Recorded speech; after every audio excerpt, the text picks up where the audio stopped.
Здравейте! Казвам се Димитър Димитров и съм аниматор, режисьор и продуцент с над 20 годишен опит в филмовата, телевизионната и гейм индустрия. Целта на моя курс е да ви покажа основите на създаване, моделиране, текстуриране и анимация на декори, персонажи и специални ефекти за видеоигри.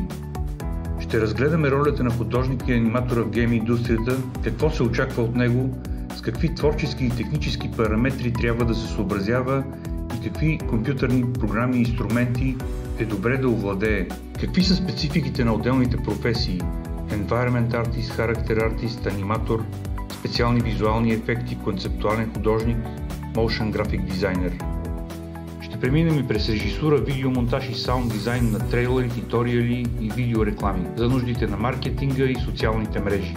Като крайната цел на курса е да добиете ясна представа, с която да направите своя избор в многообразието от творчески професии, предлагани от гейм индустрията.